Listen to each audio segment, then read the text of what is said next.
Hello.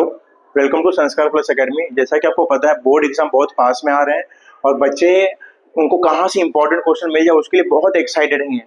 तो मैं आपके लिए 1 मार्क के मोस्ट इंपॉर्टेंट क्वेश्चंस लाया हूँ जहाँ पे आपको साइंस 1 साइंस 2 मैथ्स 1 मैथ्स 2 से रिलेटेड बहुत इंपॉर्टेंट क्वेश्चंस मिलेंगे। तो हमने अभी तक 3 वीडियो शूट कर लिए हैं, 3 लेक्चर्स हमारे ऑलरेडी हो चुके हैं। अगर आपने वो अभी तक नहीं देखे हैं जाके अभी देखिए तो ही आपको ये लेक्चर 4 समझ में आएगा। हमने अभी तक 50 क्वेश्चन कवर कर लिए हैं।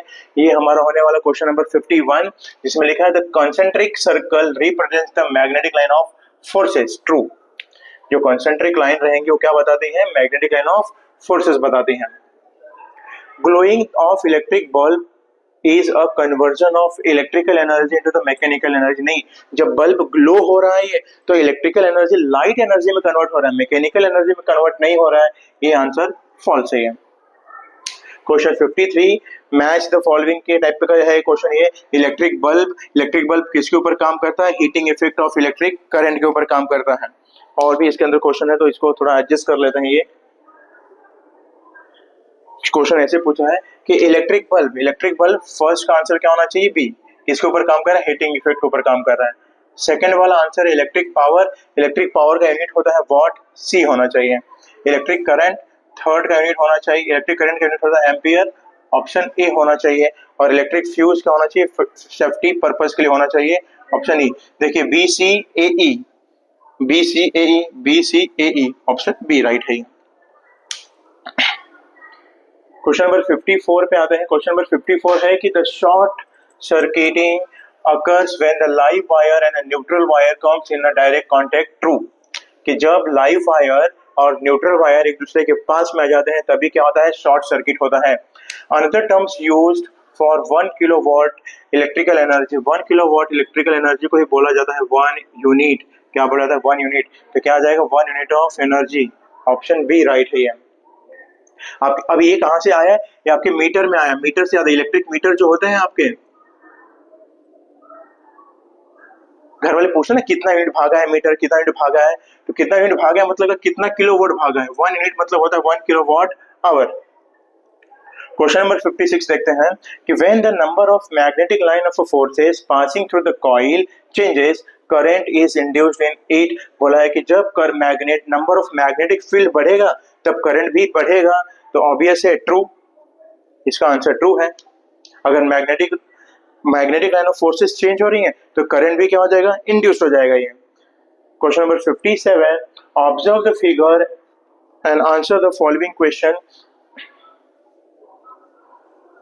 डायग्राम आपने पहले देखा है, तीसरी चौथी बार ये डायग्राम आ रहा है फिर से। ये कि what happens to the needle when the key is not switched on. जब आपने स्विच दबाया नहीं है, करंट बटन चालू ही नहीं किया तो करंट ही नहीं फ्लो होगा। और जब करंट ही नहीं फ्लो होगा तो क्या होगा? नो चेंजेस, करंट डिफ्लेक्ट ही नहीं करेगा। ये question number 58 observe the figure and answer the following question. फिर से ये डायग्राम आया, आपने देखा है इसके पहले ये वाला क्वेश्चन। बुक में से टेक्स्ट बुक खोल लीजिए, उसमें देखिए कि कहाँ पे डायग्राम है। चैप्टर नंबर 4 में कि what do you observe when the current start flowing through the thick copper wire passing through the cardboard containing the iron filling। तो iron filling arranges themselves around the conductor, no change. तो क्या होता है कि जो iron filling रहेंगी अपने चारों तरफ अरेंज हो जाएंगे, कंडक्टर की चारों तरफ राउंड गोल फॉर्म में अरेंज हो जाएंगे। Question number 59 the register breaks the circuit when the excess current flows through the circuit false.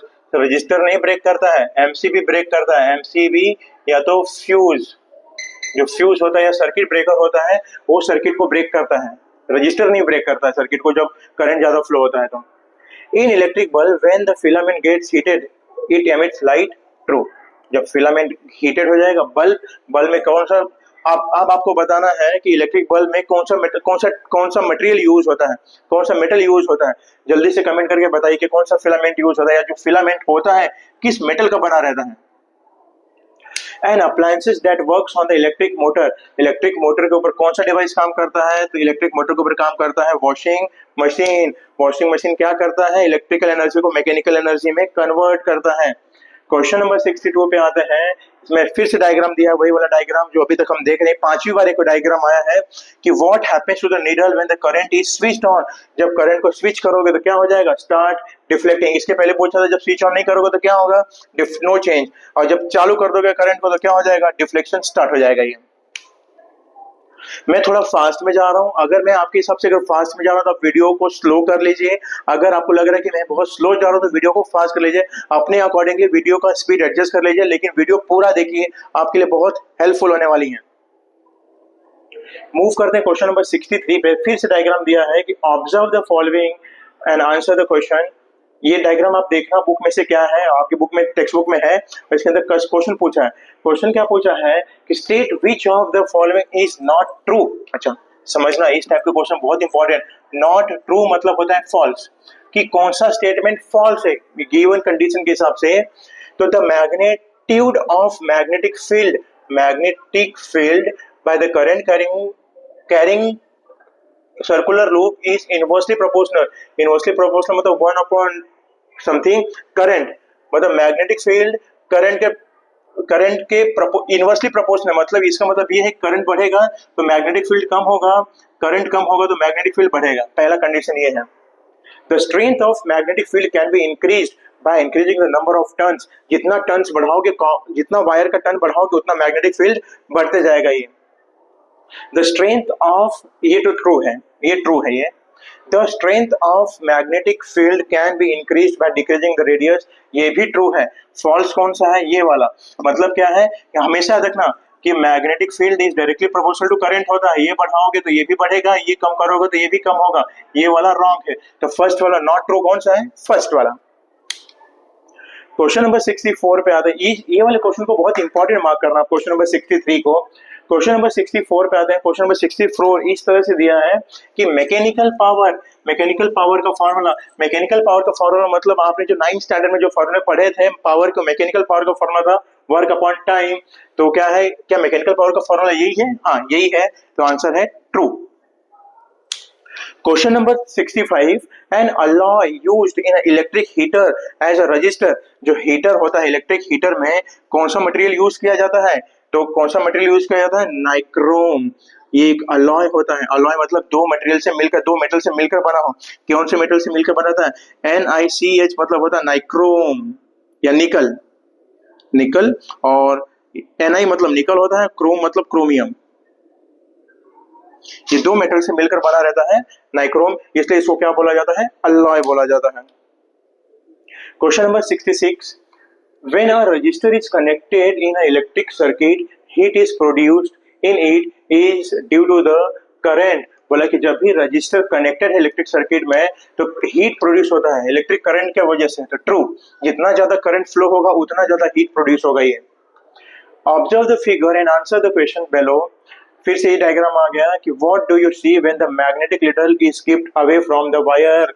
अगर जैसे जैसे इसको मैग्नेट वायर से दूर लेके जाओगे मैग्नेटिक फील्ड कम होता जाएगा। मैग्नेटिक फील्ड कम हो जाएगा तो इसका डिफ्लेक्शन क्या हो जाएगा, कम हो जाएगा। इसका डिफ्लेक्शन डिक्रीज होने लगेगा। जैसे मैग्नेट से अगर वायर से दूर लेके जाओगे तो डिफ्लेक्शन डिक्रीज होगा, वायर के पास में लेके आओगे तो डिफ्लेक्शन इंक्रीज होगा। नीडल डिफ्लेक्ट कब नहीं होगा, जब इसमें से करंट फ्लो नहीं होगा तब।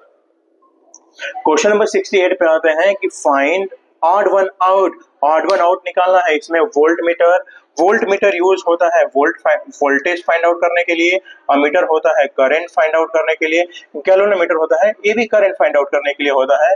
तो बचा क्या, थर्मोमीटर होता है टेम्परेचर मेजर करने के लिए। मतलब क्या है, ये इलेक्ट्रिकल डिवाइसेस हैं और ये क्या है, टेम्परेचर मेजर से रिलेटेड डिवाइस है। तो आंसर क्या हो जाएगा, थर्मोमीटर। वापस से find odd one out, electric toaster, electric oven, electric heater and refrigerator. तो एक चीज याद रखना, ये जो सारी चीजें हैं ये काम करते हैं हीटिंग इफेक्ट के ऊपर, heating effect of electric current. लेकिन रेफ्रिजरेटर काम करता है इलेक्ट्रोमैग्नेटिज्म के ऊपर, इलेक्ट्रोमैग्नेटिक इफेक्ट। इलेक्ट्रोमैग्नेटिक इफेक्ट बोल रहा हूं मतलब क्या, यहाँ पे इलेक्ट्रिक फील्ड भी रहेगा और मैग्नेटिक फील्ड भी रहेगा।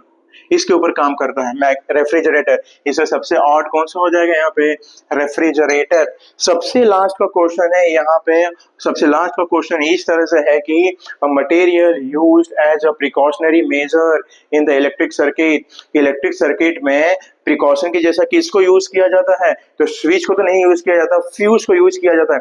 प्रिकॉशनरी मेजर्स मतलब ये है कि पोल पे से जो वायर आ रहे हैं, पोल पे से जो करंट आपके घरों में आ रहे हैं, उससे प्रिकॉशन करने के लिए, उससे प्रिकॉशन के लिए क्या यूज किया जाता है, फ्यूज।